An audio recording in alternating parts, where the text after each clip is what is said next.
Radhe Radhe everyone. आज की video में हम जानेंगे कि मकर संक्रांति यानी संक्रांत के दिन से सूरज लोटा का नियम कैसे लेते हैं और सूरज लोटा का उद्यापन हम कैसे करते हैं। सूरज लोटा का जो नियम है उसमें 1 लोटा जल प्रतिदिन हमें सूर्य देवता को सींचना होता है। अब ये नियम कैसे लिया जाता है? मकर संक्रांति के दिन से सूरज लोटा का नियम शुरू किया जाता है। मकर संक्रांति यानी संक्रांत के दिन से। संक्रांत के दिन सुबह सुबह स्नान आदि करने के बाद हम 1 लोटा जल ले लेंगे और सूर्य देवता को जब भी आप जल सींचे तो तांबे के लोटे में जल सींचे, सबसे ज्यादा उत्तम रहता है। तो तांबे का 1 लोटा लेंगे, उसको जल से भर लेंगे, इसमें थोड़ा सा हम मीठा डाल लेंगे। आप चीनी के दाने या थोड़ा सा गुड़ इसमें डाल सकते हैं। उसके बाद ये जल हम सूर्य देवता को सींच देंगे। तो सुबह सुबह नहा के हमें सबसे पहले सूर्य देवता को 1 लोटा जल सींचना है। अब प्रतिदिन हमें 1 लोटा जल सूर्य देवता को सींचना है। एक संक्रांत से शुरू करेंगे, प्रतिदिन पूरे साल तक रोजाना 1-1 लोटा जल हम सूर्य देवता को सींच देंगे। अगली संक्रांत जब आएगी तब हम सूरज लोटा का उद्यापन करेंगे। अब हम उद्यापन कैसे करेंगे वो मैं आपको बता देती हूँ। तो देखिए, उद्यापन वाले दिन हमें कुछ सामान चाहिए होगा, वो सामान मैं आपको दिखाती हूँ। तो देखिए, पूरे साल तक रोजाना 1 लोटा जल हमने सूर्य देवता को सींच दिया है। अब संक्रांत से शुरू किया था, अगली संक्रांत आ जाएगी। अगली संक्रांत के दिन हमें क्या करना है? 1 लोटा हमें लेना है। आप चाहे तो आप तांबे का लोटा ले सकते हैं, पीतल का या स्टील का, कोई भी लोटा आप ले सकते हैं। उसके अंदर हमें अनाज भरना है। मैंने यहाँ पर गेहूं भरे हैं, आप गेहूं भर सकते हैं, बाजरा, चावल, जो भी अनाज आप चाहें वो अनाज आप इसमें भर सकते हैं। तो 1 लोटा अनाज का भरा हुआ हमें लेना है। इसके साथ ही हमें एक पैंट शर्ट का जोड़ा लेना है। पैंट शर्ट का जोड़ा ले सकते हैं या आप चाहें तो आप कुर्ते पजामे, धोती कुर्ता कुछ भी ले सकते हैं, यानी पंडित जी के लिए हमें कपड़े लेने हैं। तो यहाँ पे पैंट शर्ट का जोड़ा मैंने ले लिया है।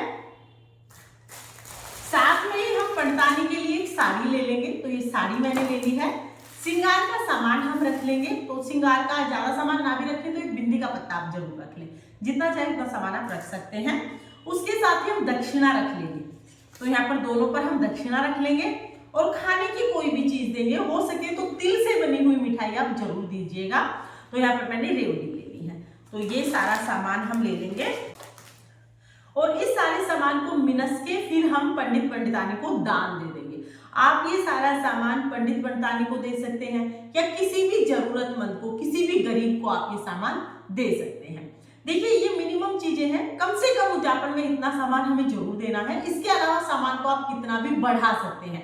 आप चाहे आप सोने चांदी की चीज दान कर सकते हैं, आप चाहे गर्म कपड़े आप ले सकते हैं, जूते, चप्पल, छतरी, जो भी चीज आप दान करना चाहते हैं वो आप ले सकते हैं।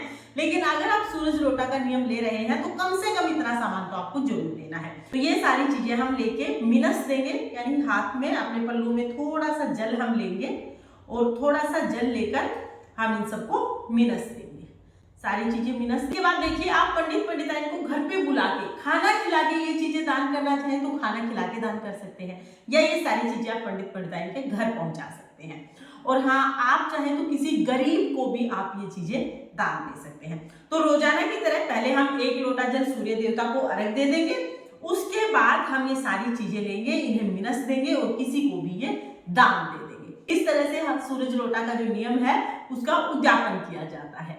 फ्रेंड्स, अब बात आती है कि पूरे साल हमें ये नियम निभाना होता है और महीने में कुछ दिन ऐसे होते हैं जब औरतें पूजा नहीं कर पाती हैं। तो ऐसे में हम क्या करेंगे कि देखिए, जितने दिन आप पूजा नहीं करते हैं उतने दिन के जल के लोटे आप आगे जब पूजा करेंगे तब सींच देंगे।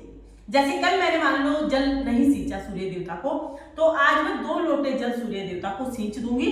तो कल का जो 1 लोटा जल मेरा बच गया था वो भी मैं आज सींच दूंगी। इस तरह से हमें ये पूरे करने हैं। पीछे अगर आपने 5 दिन सूर्य देवता को जल नहीं सींचा है तो आप अगले 5 दिन 2-2 लोटे जल सूर्य देवता को सींच देंगे, यानी कि पूरे 365 लोटे जल हमें सूर्य देवता को सींचने हैं। अगर आप किसी दिन नहीं सींच पाते हैं तो उस दिन के नाम का जल आप अगले दिन सींच सकते हैं। आपको ये वीडियो कैसा लगा कमेंट करके जरूर बताना। और अगर ये वीडियो आपके लिए यूजफुल हो, अगर ये वीडियो आपको पसंद आया हो तो प्लीज प्लीज वीडियो को लाइक कर देना। और संक्रांत के दिन से हम कौन कौन सी कहानियां सुनते हैं, उनका उद्यापन कैसे करते हैं, कौन कौन से नियम उठाते हैं और उनका उद्यापन कैसे करते हैं, इन सब की जानकारी के लिए मेरे चैनल को सब्सक्राइब कर लेना। फिर मिलते हैं किसी और वीडियो के साथ, तब तक के लिए जय श्री कृष्णा, राधे राधे।